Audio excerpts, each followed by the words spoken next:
Through the ages, the powers of good and evil have been at work amongst us. Through the passages of time, many have attempted to probe and distinguish between myth and fact. What is innocence? What is purity? What is corruption? Look, ugly one-horned mule. And what is evil? Hey everyone, it's Jonathan, and today I've got another classic episode for you, this one from 2023. Sam and I have talked about a lot of her favorite movies over the years, but this time we're talking about her all-time favorite movie from childhood, Legend. At the time we recorded this episode, I'd never seen this movie, so I didn't know what to expect. I vaguely remember seeing the cover of this on VHS when I was a kid. It might have been at the library, but also I think we found it in my uncle's basement, an uncle we weren't close to who had a collection of tapes we absolutely wouldn't have been allowed to watch, and this was with them, so I think it got lumped into my memory of forbidden films, even though this was never explicitly forbidden. I vaguely remember a discussion between me and one of my cousins about this being a scary movie, probably based only on seeing the cover and the fact that it was in a collection of movies we weren't allowed to watch, and we just left it where it was. I might have seen a clip of this movie at some point later than that, but my only real memory of Legend wasn't even real, because if you had asked me what this movie was about before I watched it with Sam, I would have said a big red centaur. I don't know why, but whatever I saw as a kid made me think there was a giant red centaur in the movie. I guess Tim Curry as Darkness is probably closer to a minotaur, but still, I could have sworn that whatever I saw had 4 legs. Isn't memory weird? Anyway, we are here today because this is Sam's favorite movie of all time, and those are my favorite kinds of podcasts to record. So let's get on with my conversation with Sam on Ridley Scott's Legend. Now, through the cameras of one of the most innovative filmmakers of our generation, comes a motion picture to fire the spirit, to excite the senses, to captivate the eye.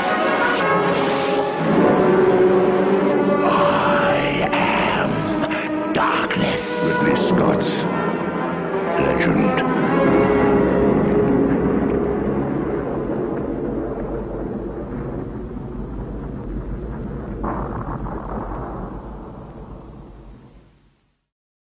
So this is your favorite movie of all time? This is my number one favorite movie of all time. It has never ever been a question. Yeah, I've been watching this since I was probably like 5. Unlike the other movies that I watched since I was 5, this was one I was allowed to watch. So what is it about this one that you love so much? Everything. It's just, you don't get a lot of fantasy movies that are just so, I mean, it's 80s, so it's cheesy. But I mean, it's got unicorns, it's got Tim Curry as the devil, we get a young Tom Cruise, Sara is good, elves, dwarves, the soundtrack, the practical effects, the goblins, the witches, the creatures. It's just, what's not to love? Especially when you love fantasy shows. Nowadays, fantasy shows are either great like Lord of the Rings, or they're bad like, the Hobbit movies. And it's just an old school fantasy show, and it's just, when I was a little girl, it was just everything I could ever wanted in a movie. Growing up, I realized I liked Tim Curry as Darkness maybe a little too much. But again, as someone who loves practical effects and makeup, Tim Curry as the devil, or Darkness, I guess, he's not the devil.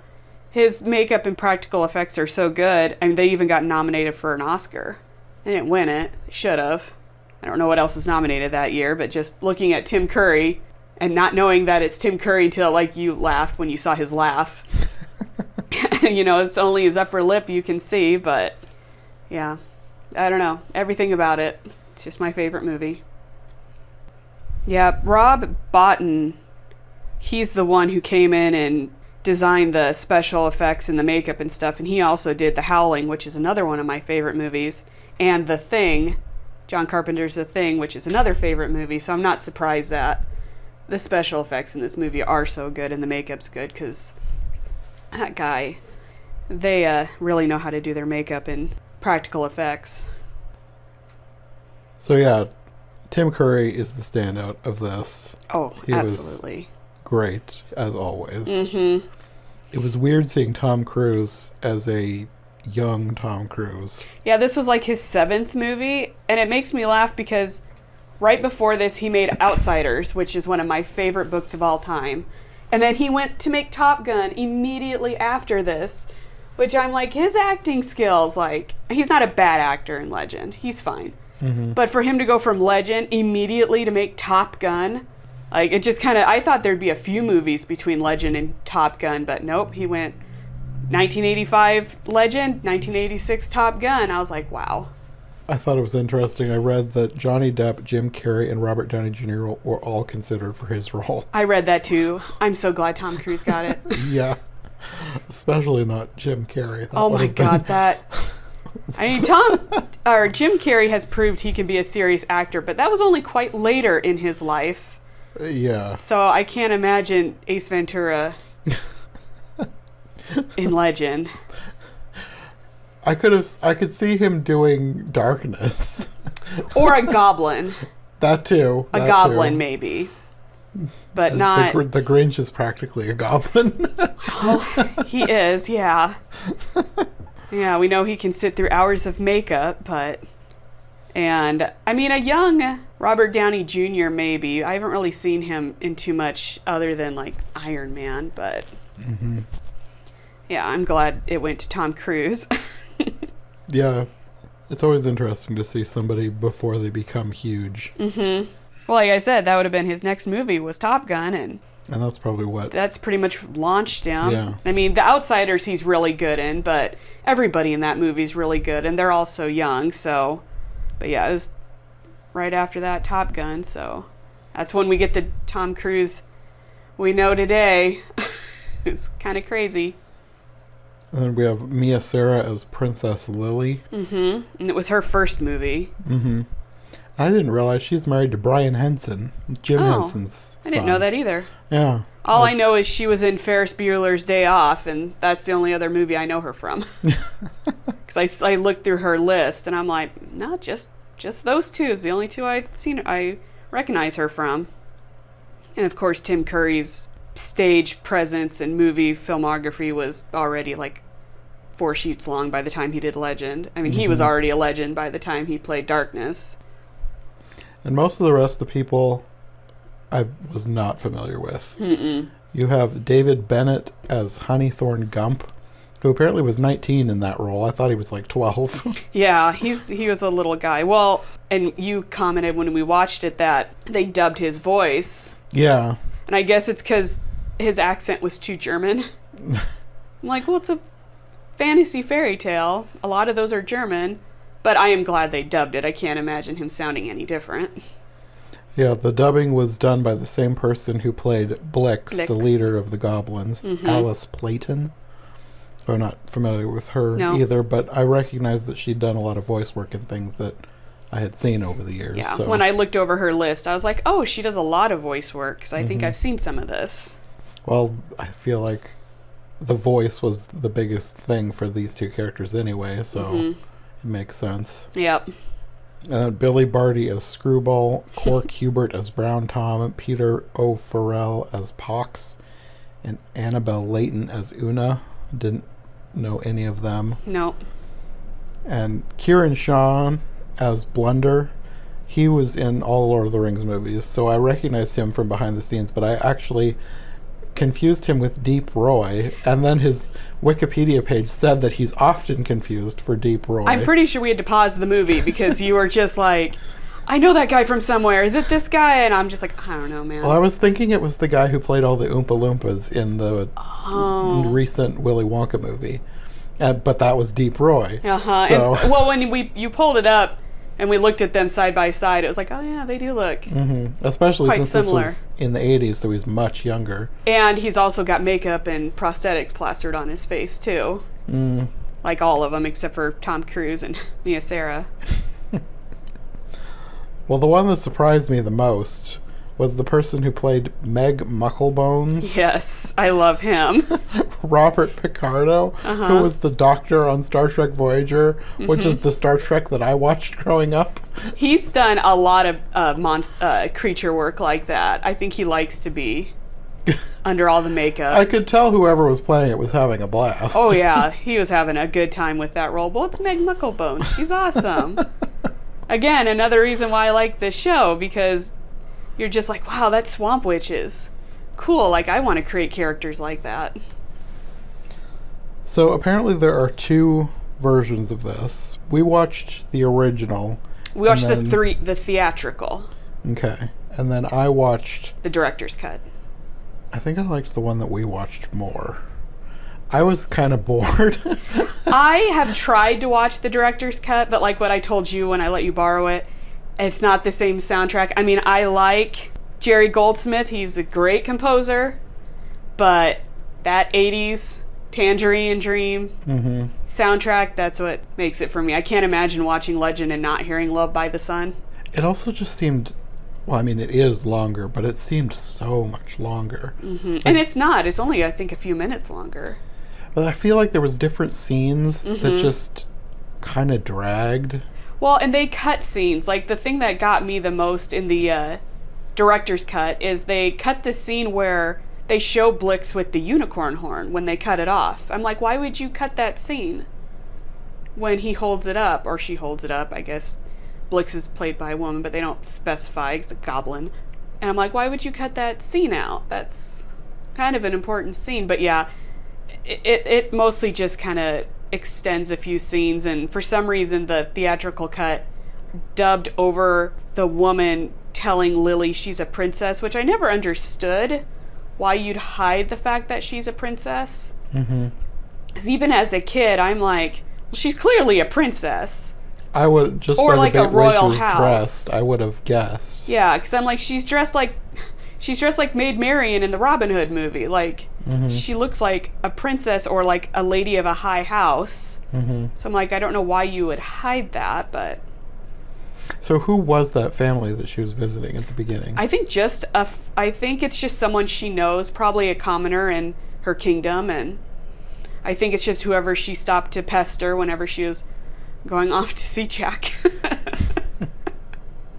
They don't really explain it. I think it's just probably someone she knows. Maybe it's a house she's visited since she was a little girl.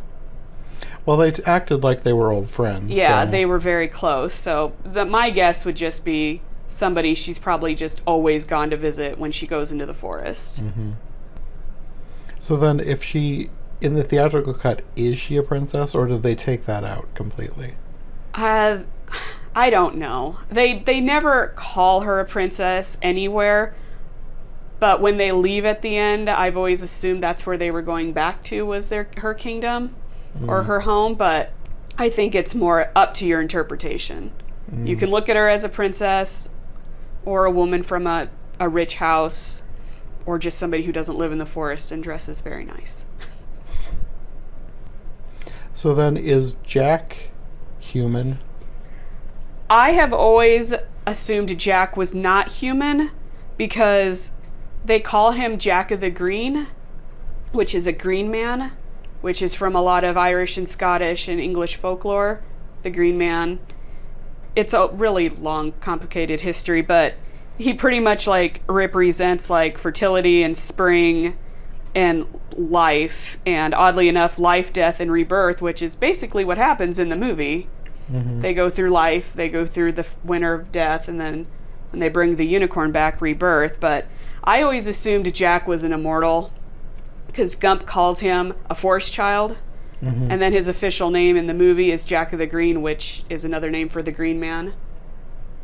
So I've always assumed Jack was not human. Okay. That he's just an immortal forest child who protects the forest. Maybe he's still a little young, which is why he makes a few mistakes. So did they change his relationship to Gump between the 2 versions of the movie? Because I thought, when we first watched it, I thought they knew each other, but in the longer version, it was like they were meeting for the first time. I assumed they had never met before, because when Gump... I got the impression that maybe Jack and Gump knew of each other, but they had never formally met, because Gump introduces himself as Honeythorn Gump at your service. Oh, okay. I must have just missed that, because I was watching it last night, and I was like, wait a minute, I thought they were friends. Why is Oh. There was this whole extremely Yep. long scene. I feel like that scene had to have been lengthened. It felt so much longer. Yeah, I've only seen little parts of the director's cut. I never actually sat down and watched the whole thing. I just kind of looked up the clips on YouTube because I tried to watch it. I'm like, it's not the right soundtrack. I don't like it. It's not the same. I was bored, and I feel like the music wasn't as good, even though the music was more Kind of fitting. It made it feel more timeless. But it needed took out the the fun. 80s to soundtrack. It needs that 80s. It's an 80s movie. It needs that 80s soundtrack. Pretty much the consensus is if you watched the theatrical cut as a kid, it's your favorite. If you watched the director's cut when you were older, because I don't think as a kid you'd probably get through it, it's your favorite. So it's kind of like whichever one you watched first is going to be the one that you like the most. Well, I guess that still holds up for me because I watched the original first, so... Yeah, I'm watching it last night. I was like, this does not feel the same. No, it doesn't feel the same. So I guess the main point of the movie is the Lord of Darkness is sending the goblins to kill the unicorn. Or both of them? Both of them. And then he wants the horn? Or, like, why did he need the horn? Did it ever explain? They never explained why... they collected, I know in the show they call them alicorns, and I don't know if that's the official name for a unicorn horn. I've heard it used different ways, but they never say if he actually wants the horns. I think he just wants them dead. And we know by the end of the show, if you put the alicorn back, the unicorn comes back to life. So it makes sense he would want them to keep them separated from the dead animal. So you can't just bring him back to life suddenly. But he just wants them dead because he wants the world frozen in darkness so he can leave his lair. Okay. That was one of the things I was like, this doesn't exactly make sense, but also it's a fairy tale, so I'm just going to go with it because I was like, why is everything freezing when the unicorn dies? Yeah, it's because he's, well, like Gump says, you know, they trapped you, we've been trapped in a season of death, and so when time freezes there, everything just gets frozen over because it's all frozen in time. Yeah, it's one of those things where a lot of times I'll overthink things, and then with a movie like this, it's just like, it's a fairy tale. It's a fantasy. You just go with it. Like, fantasies usually don't make too much sense. It's just, you just go with the story. There's also the fairy, and I don't remember if I mentioned this while we were watching it, but I thought again last night, I was like, the sounds this fairy is making reminds me of the aliens in Signs. The little squeaks and chitters and stuff? Never really thought about it that way. I always just thought she was just being an annoying little brat. Because that's how fairies are in old folklore. Yeah. They're annoying, they're pestering, and they'll eat you. I don't think Una would eat anybody. But a lot of fairies do. I just assumed she was just being... She reminds me a lot of, in Legend of Zelda, the little fairy that goes with Link. Oh. Who, hey, listen! You know, it just kind of reminded me of that a lot. Like, just always annoying people, always pestering people, but you need her there. But she's also just like this annoying little... Because she doesn't tell Gump who she is. He doesn't know she can transform until they're trapped. Because he calls her a... What does he call her? He calls her a sprite. I don't know if he calls her a hateful sprite or something along those lines. So, yeah, like, he don't trust her either. But I did always like Una as a kid. I just wish the special effects at the time would have given her wings a little bit more to do instead of just stuck to her back. Yeah. But I always liked her design because it is very otherworldly and it is very non-human the way she looks. There's something about her that seemed familiar, and I wasn't sure if it was the way she was made up or the actress, but I didn't recognize anything else the actress had been in. So I don't know. It's probably the way she was made up similar to some other movie. Or other movies after Legend.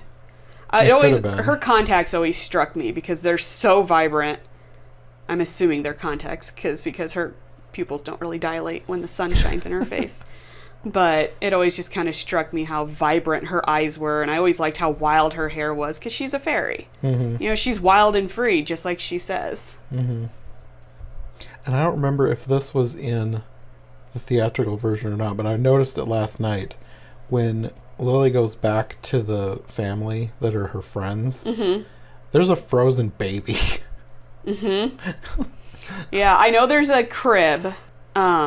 I don't know if they show the baby. Well, they definitely showed it in the one I watched last night. Okay, so they must have cut that from the theatrical, because I know there's a crib, because I know she looks at it, but I don't recall if I see a baby, or if it's just like when it rocks, you just barely see it. And I know as a kid, I never could decide. I'm like, is it a baby or is it a doll? I thought that too, but I was like, well, it's obviously meant to be a baby. Yeah, well, I know that. Like, it's supposed to be a baby. Mm-hmm. But I'm always like, is it her baby? I guess I just assumed that it was the couple's kid. Yeah. Because there was a man and a woman, so... Well, we don't see the man in the theatrical cut. I wondered that too, because I was like, we only see her. Was there two people before? Nope. In the theatrical cut, we only see her. Okay. So that's another difference. Mm-hmm. And I did wonder that last night. I was like, I only remember the lady. Yeah, we only see her. Nell. That's her name. Nell. Okay. So I guess maybe it's just me forgetting, but was the quest to save the unicorn, or was it to save Lily, or was it both? I think for Jack, it was to save Lily, and for Gump, it was to save the unicorn, and they just kind of had to work together. Okay. I don't think Jack going in really cared about the unicorn at first. I don't think not until he talked to the mayor and said, you know, we have to get the horn back. But I think for Jack, the number one priority was Lily. Mm-hmm. Even though he knew he had to get the unicorn horn back. But I think for Jack, if he couldn't save her, well then, what's the point? Mm-hmm. You know, because his number one priority at the end is to save Lily, and Gump's is to save the unicorn. So I think they're working together because they both know what they have to do, but I think Jack's thoughts are very much directed toward Lily and not so much the unicorn, because Gump and his friends, that's who they're after. They don't care about Lily. The way they look at it, she caused all this. And then by the end, she's, you know, by his side in her pretty little dress, so... What do you think of all of the elf creatures? Were they... I'm assuming you like them since you grew up with the movie. Mm-hmm. But they seem to me like something that could be really annoying for some people. I think if there would have been more of them, it would have been really annoying. But growing up with it, I liked Brown, Tom, and Screwball. Mm-hmm. Like, they're annoying, but they're not, because they know what they're doing. Mm-hmm. Like, they know how to do things, and they follow Gump, and they do as ordered, even though they whine about it. I think if they would have been in the movie more, they would have been a lot more annoying. But since it cuts between them and everything else so much, I don't really mind them too much.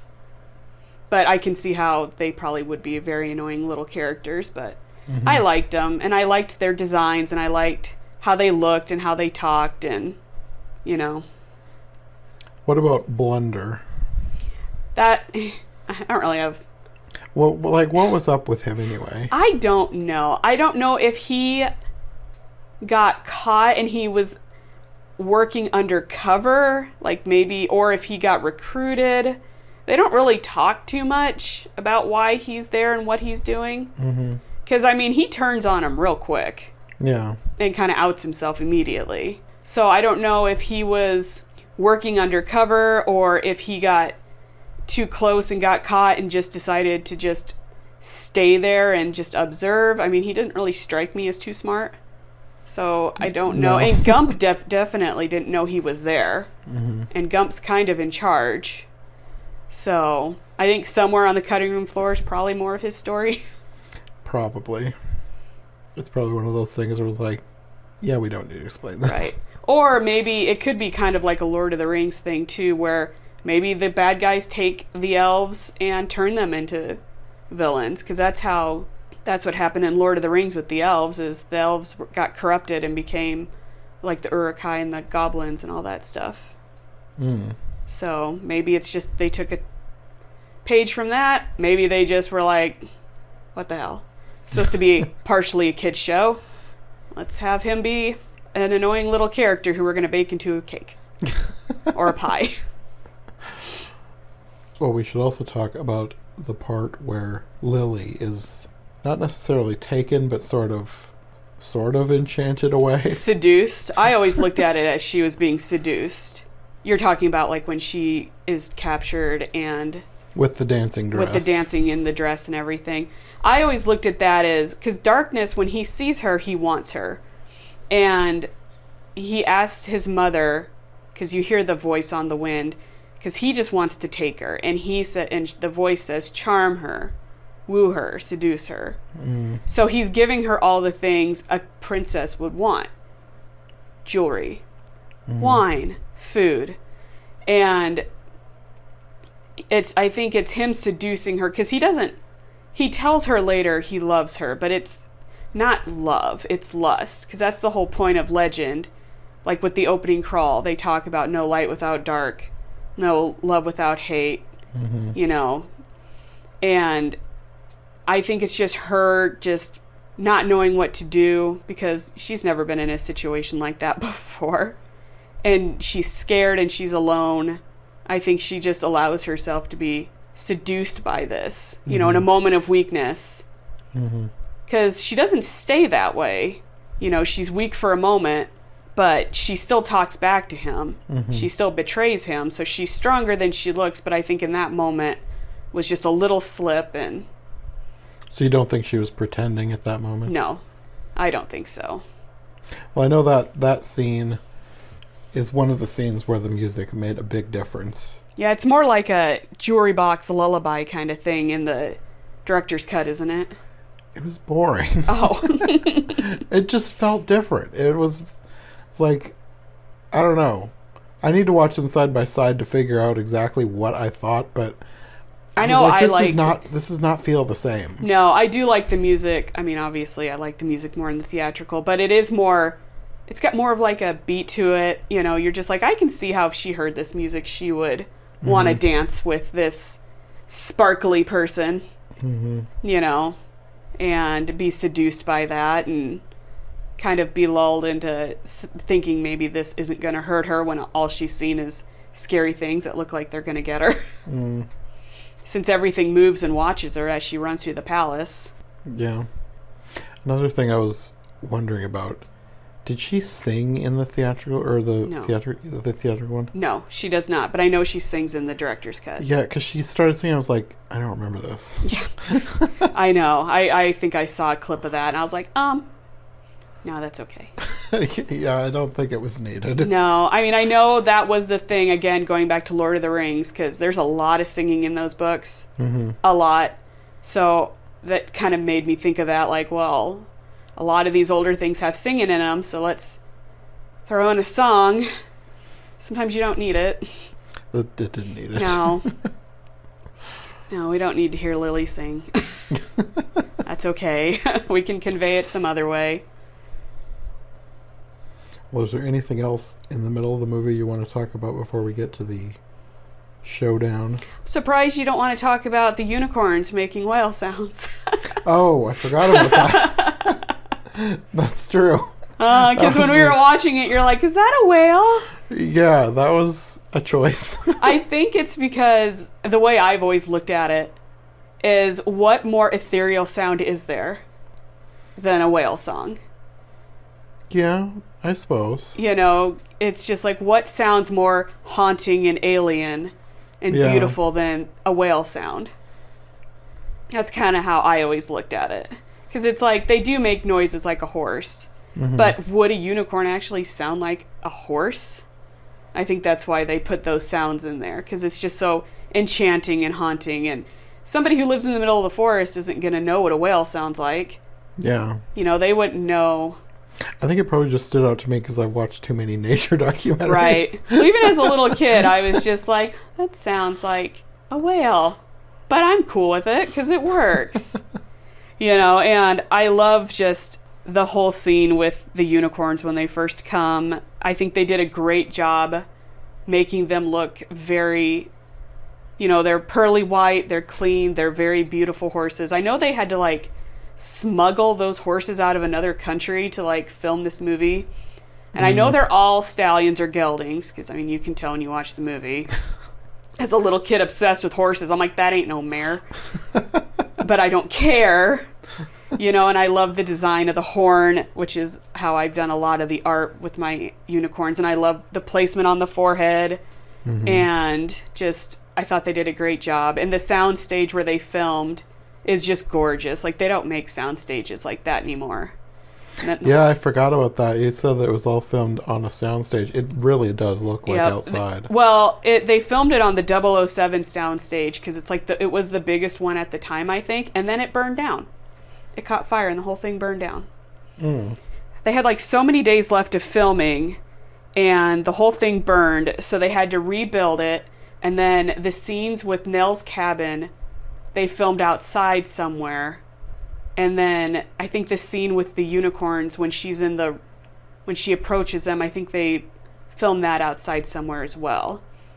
I don't know what happened. I think it was a wire, because all the trees are fake, because Ridley Scott, who directed it, wanted to, originally I think he wanted to film in Yosemite at the Sequoias. That's where he got the idea for the forest, but realized you couldn't, film in a national park like that. So they built the trees.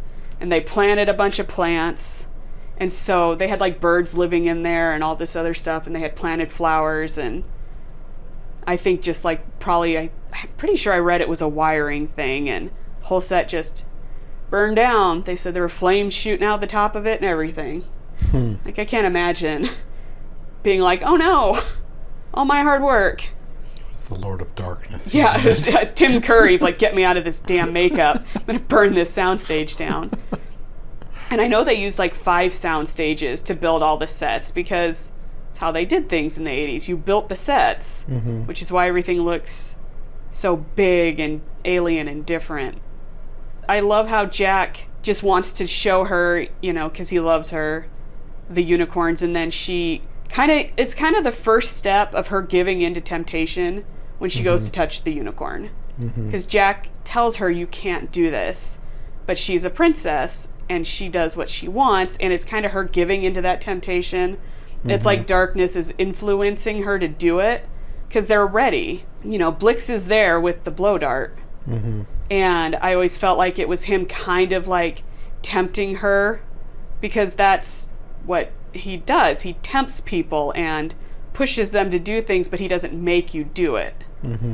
And I know in the director's cut, the mayor tries to chase her off.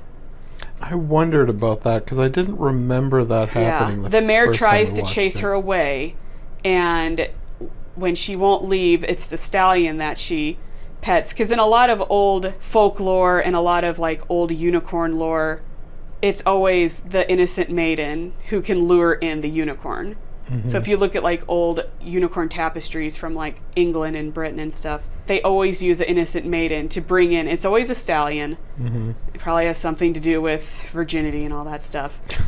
And that's when they would kill the unicorn. You would always have the huntsman nearby, and when the innocent maiden drew in the unicorn, they would kill it. So that's how I always looked at it, was darkness influencing her to touch it. But I mean, honestly, I'd go try touch it too. It's a unicorn. I'd be like, no, it's all right, I'll touch it. But she doesn't mean it. She doesn't know what she's doing is wrong. Because, she's never seen anything like that before. And I like how Jack's just like, F this. It just turns and leaves. He's like, well, and nope. Also, like, how is she supposed to know anyways? Because, like, I don't remember if this is a difference between the two versions, but in the one that I watched last night, she asked about it, and he said, it is known. Yeah, it is known, like, these are sacred animals. Like, if you've never been told, how is it known? Yep. And he tries, like, he tells her, no, you mustn't do this, and she's like, no, I'm gonna do it. I'm gonna pet that unicorn because it's pretty and I want to touch it. And I always love this scene where they hunt the unicorn down, because they filmed the death of the unicorn in reverse. when it's falling to the ground, you can tell it's all reversed from the unicorn standing up. Because it's easier to film a horse laying down than getting back up again. But I like it when the cherry blossoms are falling and the snow starts to fall and you see there's a tornado in the background, because like the whole world's in chaos because they poisoned it, which is what I always assumed it was. And everything's starting to stop and the lake starts to freeze and Lily doesn't know what's going on. She has no idea, which is why she's still teasing Jack. You know, she takes off her ring and she's like, I'll marry whoever finds this. She thinks it's a joke. She thinks it's funny.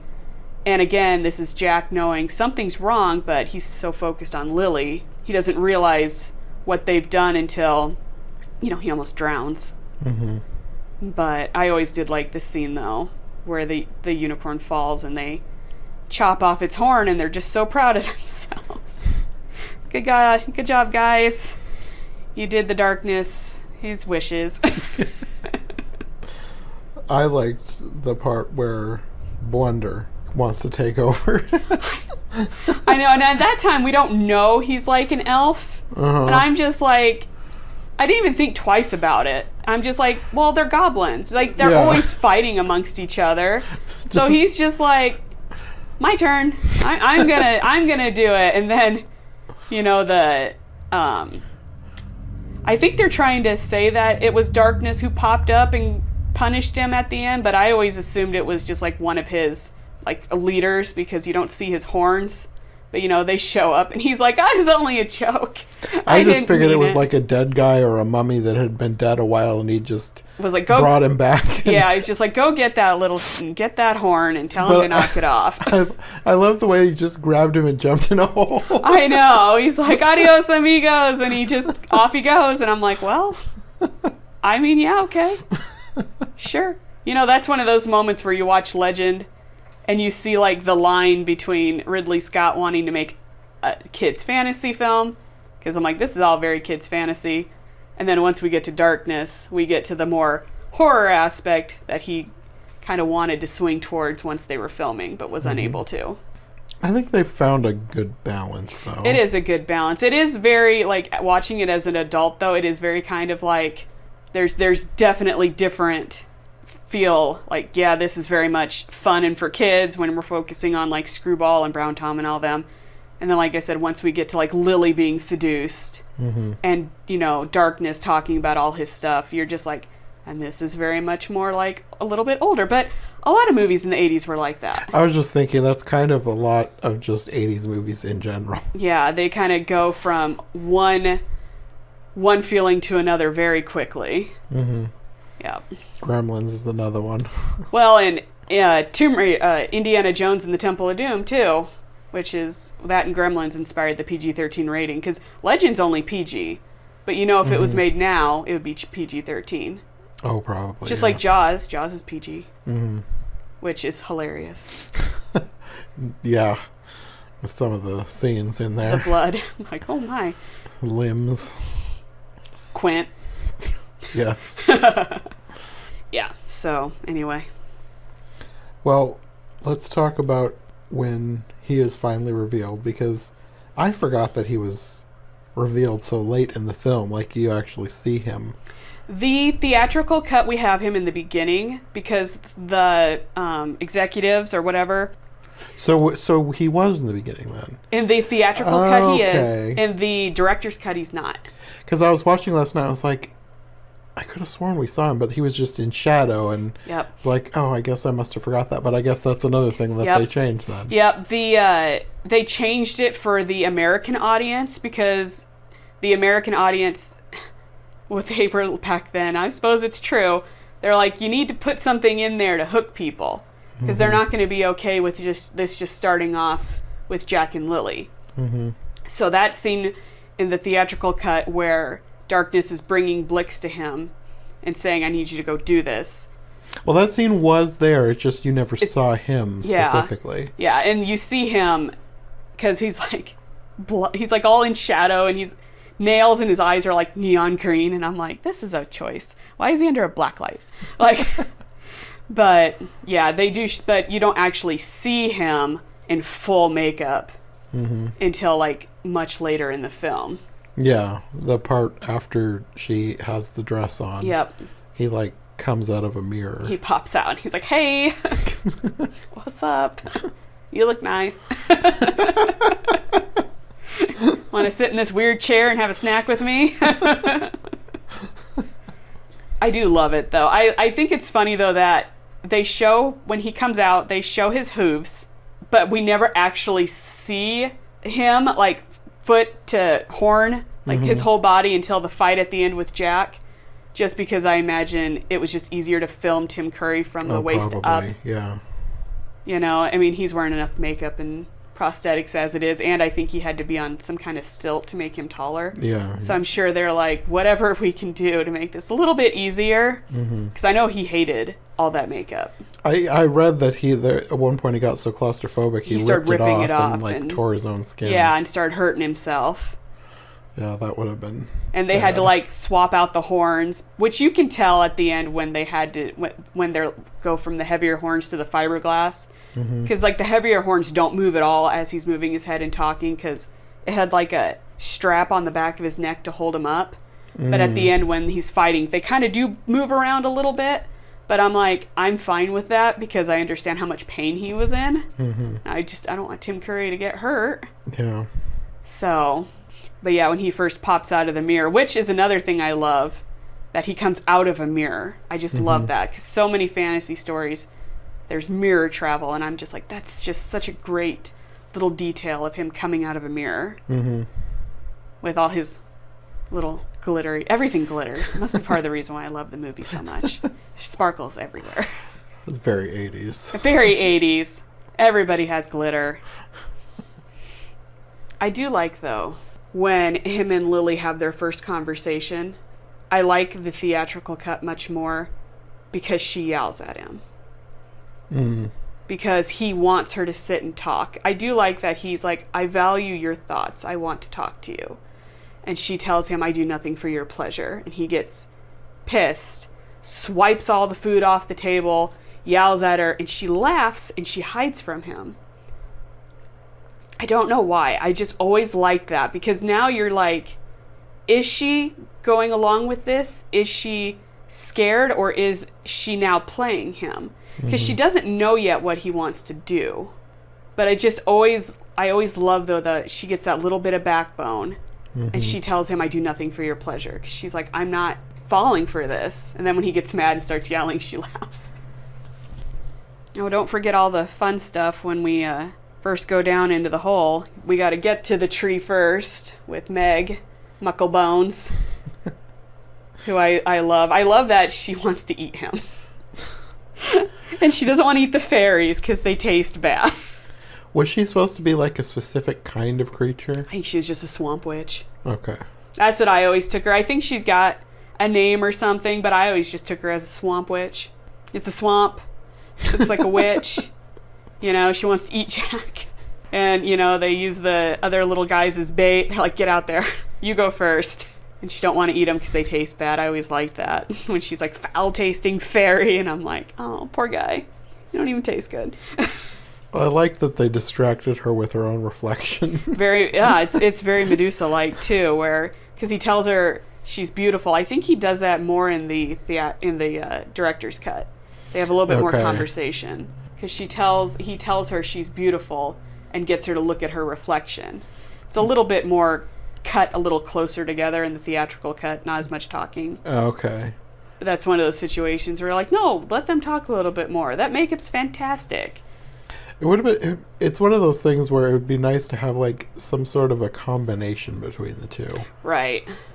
Like have all the good parts of the extended version, but not every extended part of the extended version. With the music from the theatrical cut. Yes. Because that music did make a difference. I'm sure that's one of the reasons why I felt like it was dragging on. Yep. Well, and I know that the theatrical cut, they did add a few more action scenes, like when they're going through the prison and those cat people jump out. Like that's... Oh, I forgot about that. Yeah, that wasn't is in like there. The most jarring scene in the movie because they added it because they felt American audiences needed more action in their movie. I'm glad to know we're all just so ADD and stupid. They're like, throw an action scene in or they're going to not pay attention. But it's so jarring that you're like, what's happening? Why is this happening? Like, I don't mind it, but it's just so sudden that I'm like, you could have just made the other action scenes a little bit better, like when they're fighting those giant creatures and they boil the one alive, but the special effects are a little iffy, so you're kind of like, huh? Like, I know what's happening, but you could tell they're kind of limited by the times, because I think their budget for this was like $25 million, which was probably really good back then. But there are a few little spots in there where they added something just to have a little bit more action, where it's just a little, some of the cuts during the end, like when they're going through Darkness's place, some of the cuts are a little odd, and I imagine that's probably just because that's where they cut from the director's cut. Because I know they had to cut the movie down a lot. I mean, it was, let me see if there's a time, 89 minutes for the theatrical cut, 114 minutes for the director's cut. And I think it was originally like 155 minutes, so then they had to cut it like twice for the theatrical cut. So a lot of it's just like, I wonder what they cut here that would have made this scene a little smoother. Well, there were parts where it just felt like it just took forever. So I'm sure they were just cutting out a lot of dialogue. A lot of dialogue, I imagine. I don't think they would cut fight scenes. Because a lot of, choreography... Not for ADD Americans. No. That's why they shoved that weird scene with those cat people in there. And I'm just like... And then they don't even really fight. Gump just kind of hisses at him and tries to claw him. And I'm like, you don't have claws. You got little nails. But yeah, then we get to the end there, where they're getting the giant plates because they hear Darkness say, sunlight is my destroyer. Mm-hmm. And Gump's like, I have a plan. We're gonna kill him with sunlight. And again, Jack goes with it, but I don't think he's really thinking of any of that. Probably not. No, I think he's just like, where the hell's Lily? Mm-hmm. Where is she? Like, all this stuff is crazy. I've never been involved in any of this. And Gump and them are just like, yeah, this is just how it is here. He knew what the Great Tree was. Just an everyday goblin fight. Yeah, he knew where Darkness's lair was in the tree, which is another thing I love, is that the entrance is that giant tree. He knows all this, but Jack don't know. Jack don't know Jack. This is only something that struck me last night, and maybe it wasn't filmed in the exact same way in the theatrical version, but like when they finally defeat Darkness, mm-hmm. He's like, it's like a portal, or is that the mirror? Is like he's shot out into space or something? In the 80s, we killed people by shooting them out into space. I always kind of took it like maybe he was being banished back into the netherworld. Because he's not dead. Mm-hmm. You can't kill him. Because it's balance. That's the whole point of legend, is balance. Mm-hmm. You can't have good without evil, and you can't have light without dark. So I just always looked at it like he just got banished back to the netherworld or back to hell, or because he's not the devil, he's just like a conduit of darkness, and I always just looked at it like he's just being sent back home.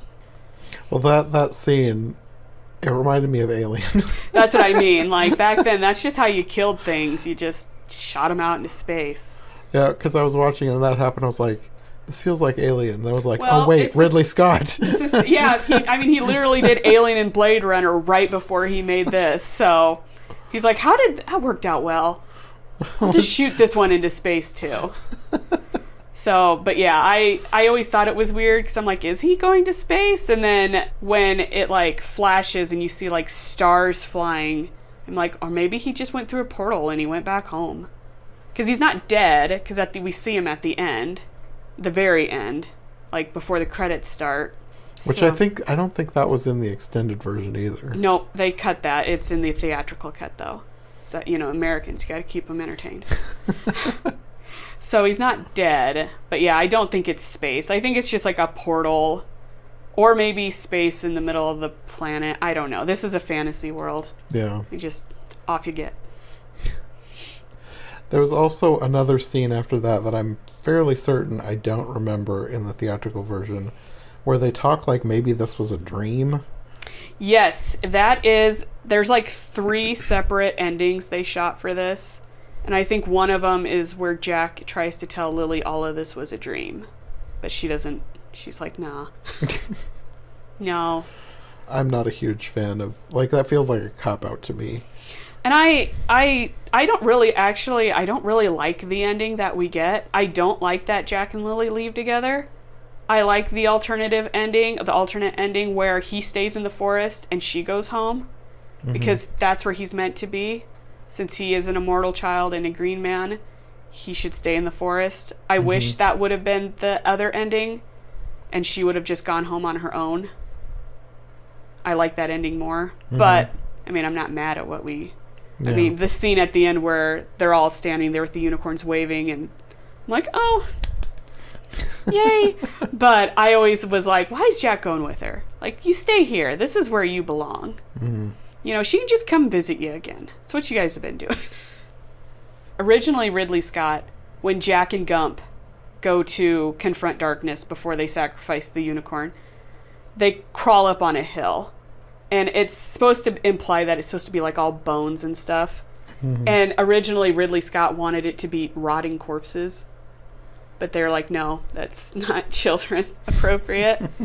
And I always like how when they see Lily, Jack finally sees her and he's like, that's Lily, like she's with him. And Gump tells him, you know, judge her with your heart, not your eyes. And then 5 seconds later, he's like, kill her. I wondered about that. Which... I can see it from both perspectives, because Gump doesn't know Lily. You know, he tells Jack, judge her, but then it's like, no, they're going to sacrifice the unicorn right now. So he's like, okay, you had your 5 seconds to decide, and we need to kill her because she's got the knife, and she's going to kill it, and we can't have that, because they made it sound like he was going to slit its throat instead of cut the horn off. Like they needed the blood or something, because she says... I hear a throat aching to be cut. And with the way they pull the head down, I always assumed they were going to kill the mare differently, because she has more power than the stallion does. But it just always made me laugh how Gump's like, you know what? Never mind. I need you to kill her, and then we need to kill him, and we just need to get down there right now. Like, time's up real fast. But like I said, Gump doesn't know her. And Jack doesn't really care about the rest. He just cares about her. So until he gets down there and has to fight darkness, which I always like that fight. I love that darkness just kind of whoops his ass because he's so much bigger. I love how much slower he moves because he is so much bigger. And that Jack pretty much just has to like duck and hide. You can tell the fight choreography of the 80s though, because some of it I'm just like, really? Okay. But I thought the fight scene is as good as they could probably get. And it gets us some great shots of full body darkness, you know, like when he runs at Jack and when he traps him with his horns. I mean, I just love all of that. That is such a good scene. Yeah. And then Jack sucker punches him, and I'm like, I don't think that would do it, but okay. I mean, he's a big creature and you punched him in the face, but I mean, what can't Tom Cruise do? But I always liked their fight. I like how darkness taunts him and Lily's just over there passed out. She's out of the fight now, and the unicorn takes off running. I don't know where it ran off to. It's just like, bye bitches, I'm out of here. You know, and then we get this scene where he puts his hand in the water of fire and grabs the horn, which is another thing I always took of. Unicorn horns have been used to purify water, and I always thought of it like, well, if that's like molten hot water, his hand should have melted off. But because that's what I was wondering. But I always just took it as, well, the horn's in there and it probably purified. I don't know. It's a fantasy story. It's magic, whatever. It's magic. You're not supposed to look too far into it unless you're a little kid and you're just like, wow, I want to figure all this out. The scene where Jack begs forgiveness from the unicorn is probably one of my favorite scenes ever. Just because the way it's shot, the lighting, it's just such a beautiful scene. And Tom Cruise's acting is actually pretty good in this movie. Like, nobody's phoning it in. Like, they're all acting really good. Yeah, a lot of times with a movie like this, people can be, I don't know, over dramatic. Right. Like, it feels fake. Yeah. But this felt natural. Yeah, I mean, like, and for, like, Sara, I think she did stage work before this, because for this to be her first movie, like, she's really good. And, of course, I mean, Tim Curry is... and he's the over-the-top dramatic one. But it works for his character. He needs to be, because he's the Lord of Darkness. He's a giant red monster. Yeah. Who spent like hours and hours in the makeup chair. And I think they asked him in an interview how much of that is actually you, and he's like, the upper lip. The rest of it's all prosthetics. And the fact that he can talk so well with those fangs, like, kudos, because if you watch a lot of vampire shows, when they get the fangs in, a lot of them talk funny. They get a lisp. Yeah, because no, you don't have teeth there, but, you know, he talks so well, and I think that's probably because he's done so much stage work. Mm-hmm. Like, people who do stage plays and, like, Shakespeare and all this stuff, like, they have a different way of acting and emoting and projecting. Yeah, they have to learn how to enunciate for an audience, yes. And it probably translates. Yeah, and I think that's probably why he just does such a good job as Darkness. Like you said, if we could combine the best things from the director's cut, like with them not cutting out that Lily's a princess, mm-hmm. and a few other little extended moments where it explains things a little bit better, I would change the ending with Jack staying behind, because I do like that ending better. I don't mind that they show Darkness laughing at the end. After the music fades out, after Love by the Sun fades out, they show him laughing, mm-hmm. just to kind of say he's not dead. But the whole point of the movie with the opening crawl is that you can't kill him. You have to have a balance, and for everything good, there has to be the opposite. Mm-hmm. Which I always liked, because it's a good way to think about things. Like, so many movies, they're like, we have to defeat the evil. Well, you can't, though. You always have to have a balance, otherwise, what's going to happen? Like, you can't upset the balance, which is why I always loved Legend's opening crawl. And like I said, Tangerine Dream does such a great job with that 80s music. Mm-hmm. I don't know. It's just, I've always loved that movie. It's got everything in it I could possibly want. Though I am glad that they did not do a few things like originally. Ridley Scott, I swear. Originally, Lily, instead of being seduced into that black dress and all that stuff, was supposed to turn into some kind of furry monster. Kind of like Hermione in Harry Potter. And was going to be seduced by Darkness, like actually seduced. I think this is when he was trying to push for the R rating, which I'm just like, okay. So human Lily in Darkness, okay. Furry cat lady in Darkness, no. No. What? No, that's weird. What's the point of turning her into a furry thing? I don't know. I don't know if that was going to be their way of, like, showing she gave in, but it would have definitely... Was she, like, one of the cat people? Maybe. Or... All I know is it said, everything I've heard and said, they just said she was going to turn into some kind of hairy creature and possibly be tortured and then either seduced or assaulted by Darkness. Either one. And like I said, I think this is when Ridley Scott was kind of like, I want to do an R rating. Because it started off with him wanting to make a fantasy movie for his kids. Which is why you get Brown Tom and Screwball and Gump and all the little funny moments. Mm-hmm. But then he was like, actually, let's just hard pivot and make an R-rated movie instead. And by that time, the studio was like, nah. Like, we're not gonna do that. Which is why I think you get such a... the first half of the movie is very 80s, very kind of like Labyrinth, mm-hmm. very much. And then once Darkness shows up, you're kind of like, okay, this is a little bit more mature now, with a little sprinkling of Gump and Screwball and all of them in there to kind of balance it out. Mm-hmm. But, I mean, I'm not going to say no to like a R rating for a fantasy movie, because that just means we get more monsters and violence and blood, but the whole thing that they wanted to do with Lily, I was just like, nah, fam, no.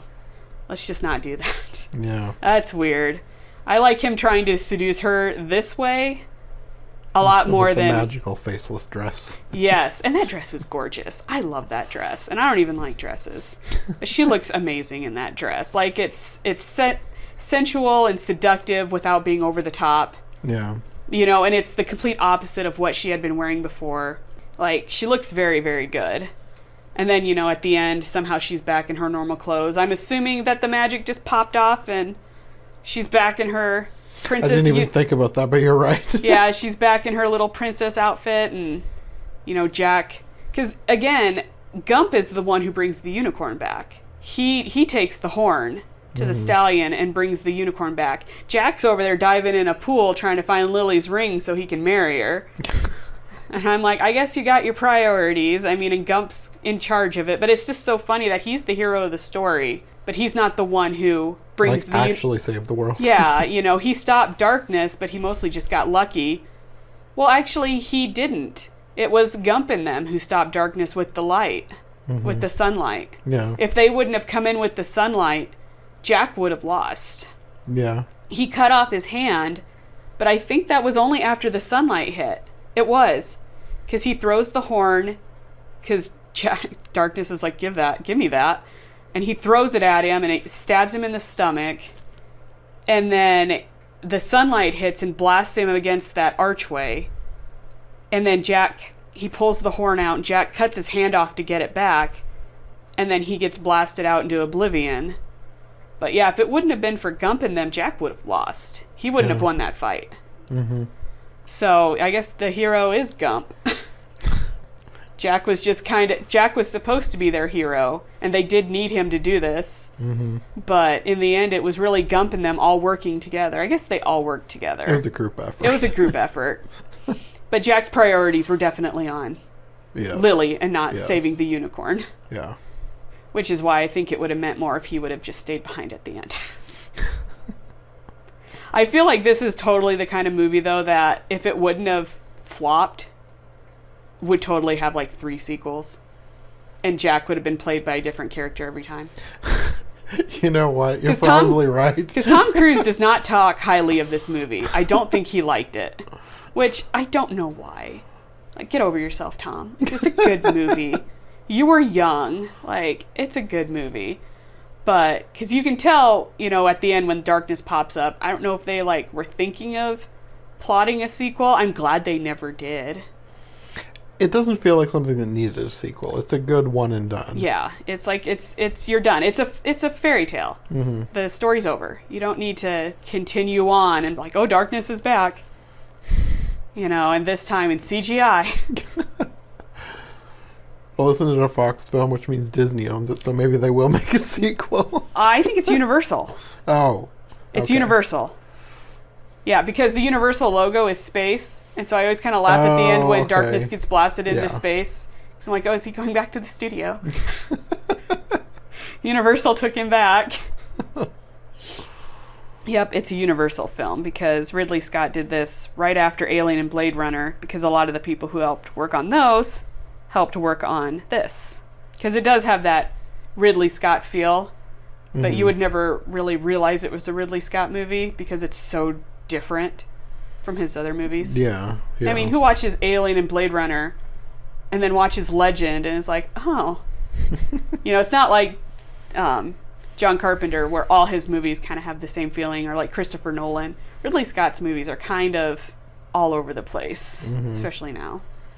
But well, I don't think I would have even noticed, except you've said that, and then the end reminded me when he's blasting off into space. It's just like that alien, both times. Both aliens. I guess it's a good way to dispatch a terrible creature. I'm telling you. I mean, there's really not a lot that can get through space. So, or the other world, or the netherworld, wherever darkness got banished back to. Probably wherever his quote-unquote parents are to get lectured. Like, you failed. Bravo. I did wonder about his parents. Like, who are they? What do they look like? Yeah, I should have written it. I know I've read before, like, what they're supposed to be, but I don't think they're actual entities. I think they're more of, like, a thought or a muse kind of thing. Because when his mother talks to him, it's as a shadow and, like, a whisper on the air. So I don't think they're actual creatures. I think they're more like muses or suggestions or entities. That's how I always looked at it. I don't think there's, like, a horned lady and a bigger horned guy waiting for him back home, But I could be wrong. Oh God, that would have been the sequel. That would have been terrible. Just imagining a darkness creature no. This is extremely random. I'm imagining his father is a Minotaur and his mother is Doja Cat in that red getup that she wore to that award show. Oh, God. That's better than what I was imagining. I was imagining a Tim Curry-esque creature with, like, breasts. Like, oh, no. That doesn't look flattering at all. But, yeah, we could throw a Minotaur in there and poor Doja Cat.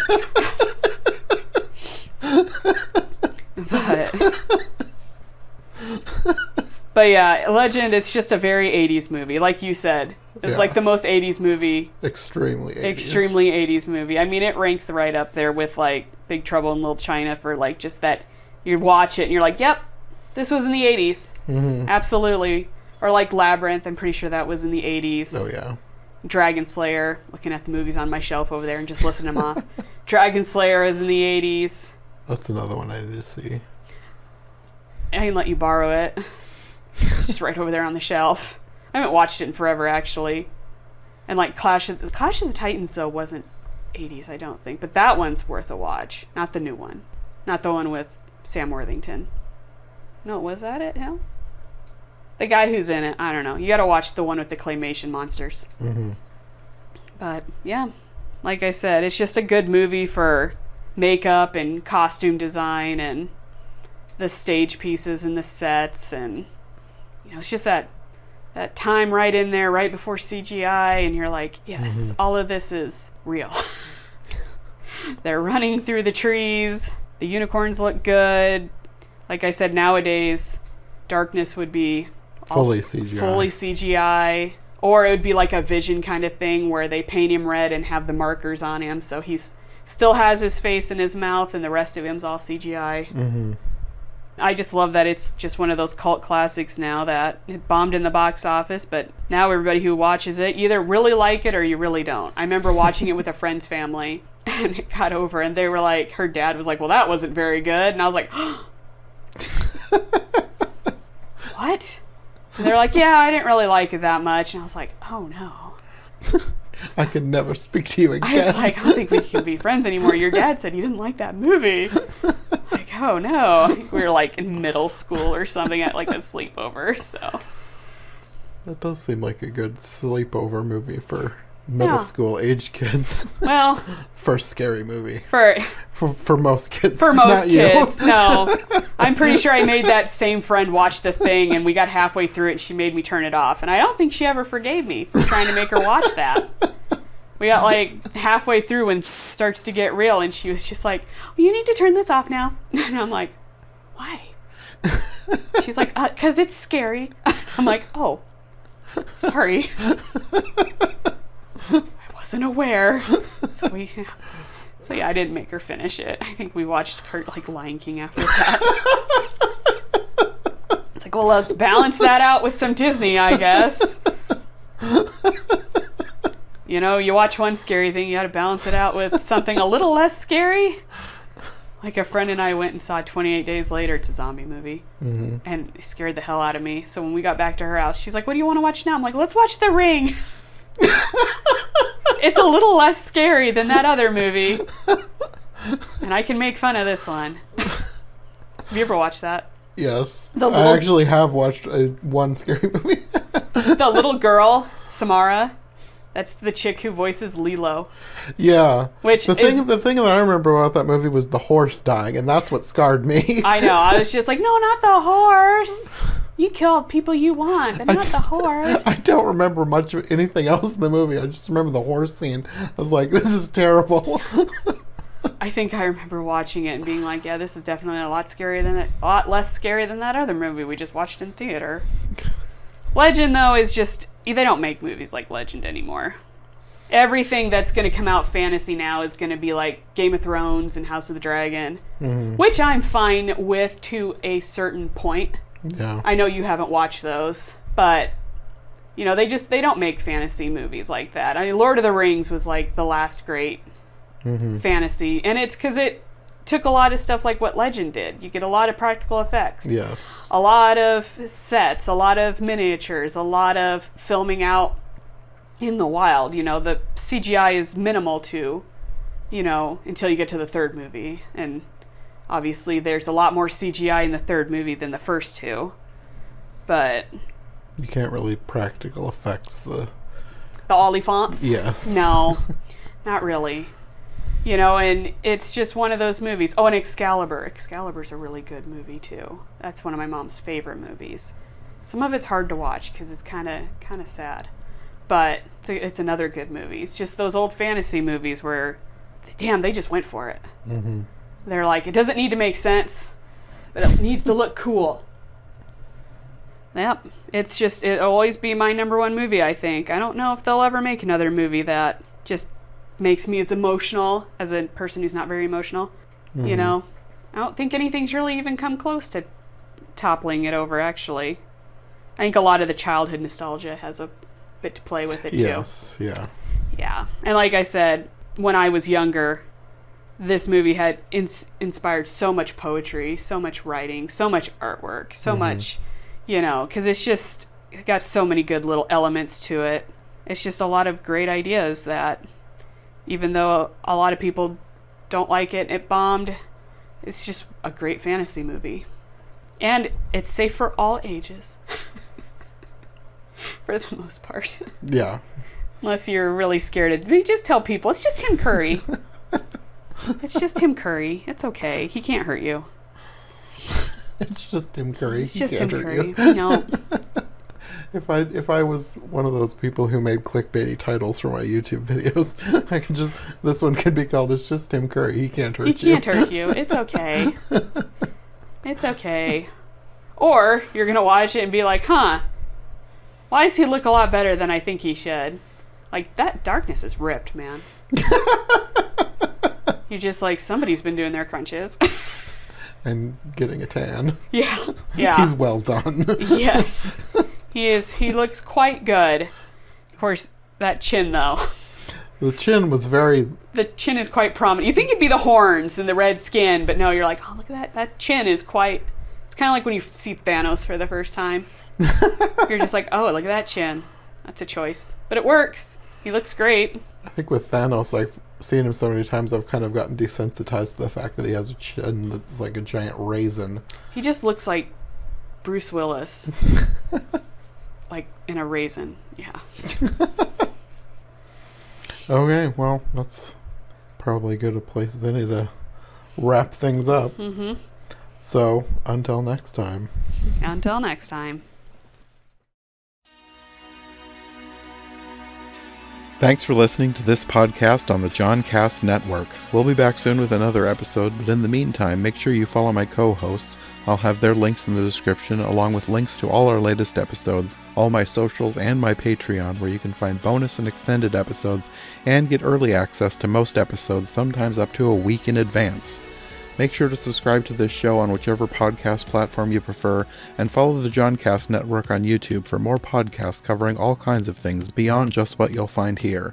Thanks again for listening, and we'll see you again soon.